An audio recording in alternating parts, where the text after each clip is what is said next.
Hello fellow humans and welcome to the review of the Retrotopia event. You can get 3 vehicles, a tier 7, a tier 8 and a tier 9, including all of their upgrades. Now it's very hard to even fully upgrade the tier 8 for free, and it's pretty much impossible to upgrade the tier 9 if you are a free-to-play player, so you will have to pay if you do want this tier 9 vehicle. Now how do you get the kit coins that are required? You need a total of 80,000 almost to get to the end. You're not going to get those free. However, you can get them via the Operation Pass, via events, via bonus stuff in the store, which is how you can get the 50 TP, which is the tier 9, and then you can also do raiding battles, tournaments, and the weekly rewards. One of the problems of this event is that it obviously requires quite a lot of playtime, and in the words of the famous philosopher Brock Lesnar, get a life, kid. The Magnet is somewhat comparable to the Eagle and the CS52. The penetration alpha damage is somewhat similar. The weapon handling is slightly worse on the regular dispersion, but better on the movement dispersion. It has 8 degrees of gun depression, whereas the Eagle has 10. And the mobility is better than both of them, so overall we have a solid tier 7. The Fixer is a Super Pershing with a T32 gun, which makes it somewhat better than a Super Pershing, but then again, comparing a tank to the Super Pershing is not really much. Now the accuracy is the same, it has 1 degree less gun depression, the mobility is worse, however the armor is better, so nothing outstanding here. The Regressor is based on the 50 TP, therefore the gun is very similar, just trading a bit of alpha damage for a tiny little bit of DPM, and having less aim time, but worse accuracy. The depression is 8 degrees, and then the mobility is higher, however it does trade with armor, but the engine power is also higher, so it is faster, but it has less armor. Well, have you played the Indian Panzer, then you know how the Magnet plays, or Magnet, or whatever it is. If you know, put it in the comments. And don't forget to like and subscribe if you haven't done that already, would really appreciate it. Now this thing, it's very much an Indian Panzer, but a tier lower, so nothing new here. I don't know, a lot of these vehicles, these special tanks, especially also the Battle Pass vehicles, given this month is again a Skoda T25, they're just existing vehicles reskinned and slightly adjusted in terms of their performance, as we will see later as well. And in this case, it is a vehicle that has been taken and down-tiered. Now this is the top configuration of the vehicle, and I will do that for the other two as well, because there are simply that many guns, turrets, whatever you can play with these vehicles, there's just no point to go through all of them, but ideally you want to get to the best one, and that's what I'm reviewing, because, you know, with a tier 7, you can get to the full configuration sort of easily if you do play regularly, and if you do play regularly, I also highly recommend picking up the Battle Pass, because that's pretty much the best value you get out of playing Blitz if you do play regularly. What you shouldn't do, though, is buy crates. Just to have that said again, don't buy crates under any circumstances.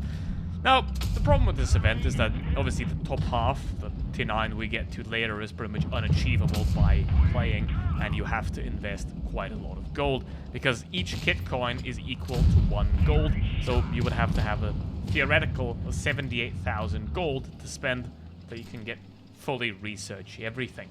So that's not really great, and you can't really get to the tier 9 if you're free to play either.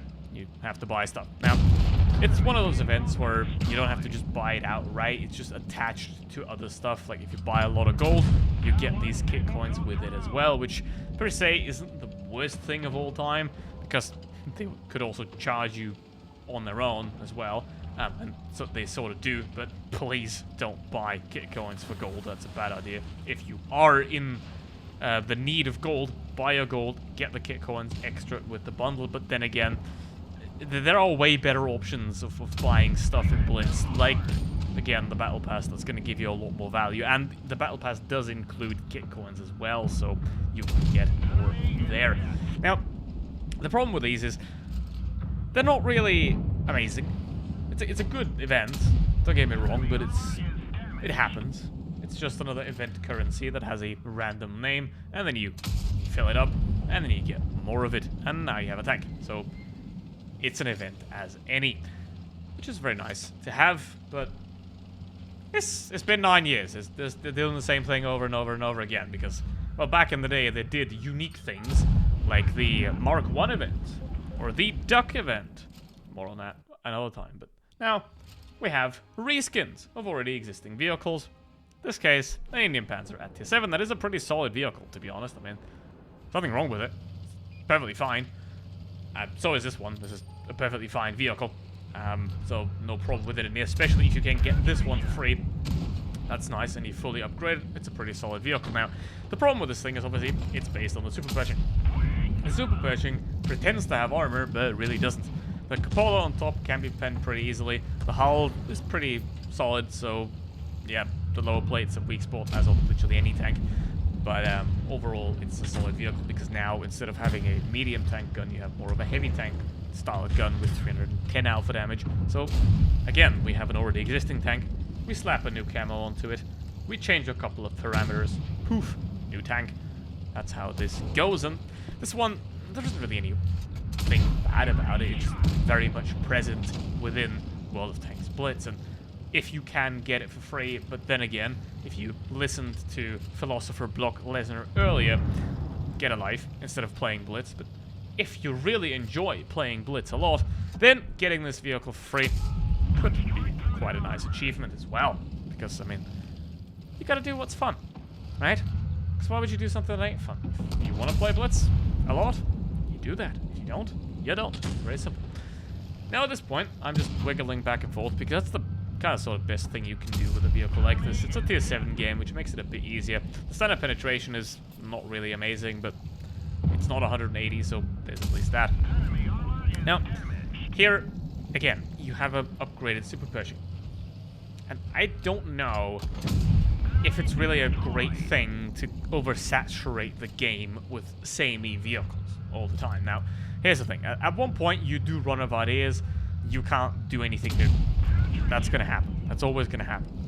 Because we're already at 500 tanks, and there aren't really that huge amount more. Like, there isn't another 500 tanks that you can add to the game that are sort of ever existed. So this is a way to add more tanks without really adding more tanks, because it's a super pershing. It's already there. They already have the model. They just gotta change the gun. Poof, done. So credit to the art department though. The camo's pretty solid. But yeah, we're just recycling here. We're just making the same tank over and over and over again. And I would assume that for the next season of Retrotopia, the same thing is going to happen. We're going to recycle tanks again. Let me guess. Let me have a guess. The tier 9 will be an E75 variant. Or maybe it will be a medium. Probably going to be a medium. But, because now we went medium, medium, heavy. So for the next time, we're probably going to go heavy, tank destroyer, medium. So once the next season comes out, please reference this and then check if my prediction here was correct. So we're going to go heavy, tank destroyer, medium for the next one. Well, if I'm magic, we'll find out. So overall, we have a solid tank here that is, I mean, there's not much to talk about, so let's just skip this part. Let's go to the tier 9. Now, if you've played the 50 TP, then you've played this vehicle as well, because it's almost identical. I mean, you're not really going to notice differences. They are really there, especially in terms of the turn speed. It's a bit more snappy than the regular 50 TP, but overall, you're not really going to notice much. Like, it's slightly better. If you're a big fan of the 50 TP, then, well, it depends, because you still have to pay for this vehicle, and that isn't really a great thing, because, obviously, that's how the event works. You get the cheaper ones for free, sort of, and, hey! Free tanks are great, so get the free tanks if you play regularly. But for this thing, you pretty much do have to pay, which is not great. Now, ideally, again, as I said earlier, gold packages, blah, blah, blah. But tier 9 isn't really a great tier to make credits at. So ideally, you do tier 8, where you have higher credit coefficient, or you do tier 10, where you have higher damage. So tier 9 doesn't really make a lot of sense to make credits in. So unless you're a really, really big fan of the 50 TP, this tank just doesn't make much sense. And if you are a collector, then you're probably going to try to collect it. But other than that, there isn't really much going on here. It's just the same tank again. That does have the feature of the enhanced accuracy, where it stays smaller. So I guess that makes it different. I mean, I don't know. If I buy a banana with a red sticker, or buy a banana with a blue sticker, it's still a banana. So in this case, it's still a 50 TP with an extra gimmick, slightly better mobility, and a bit less armor, which does make it pretty good tank, don't get me wrong there. It is a very solid vehicle because the 50 TP itself is also pretty good. So it is a good tank. But would you really pay for this vehicle? Well, not really. It's kind of the same situation that the ML1951 is in. It's a good tank, but the ML1 exists as well.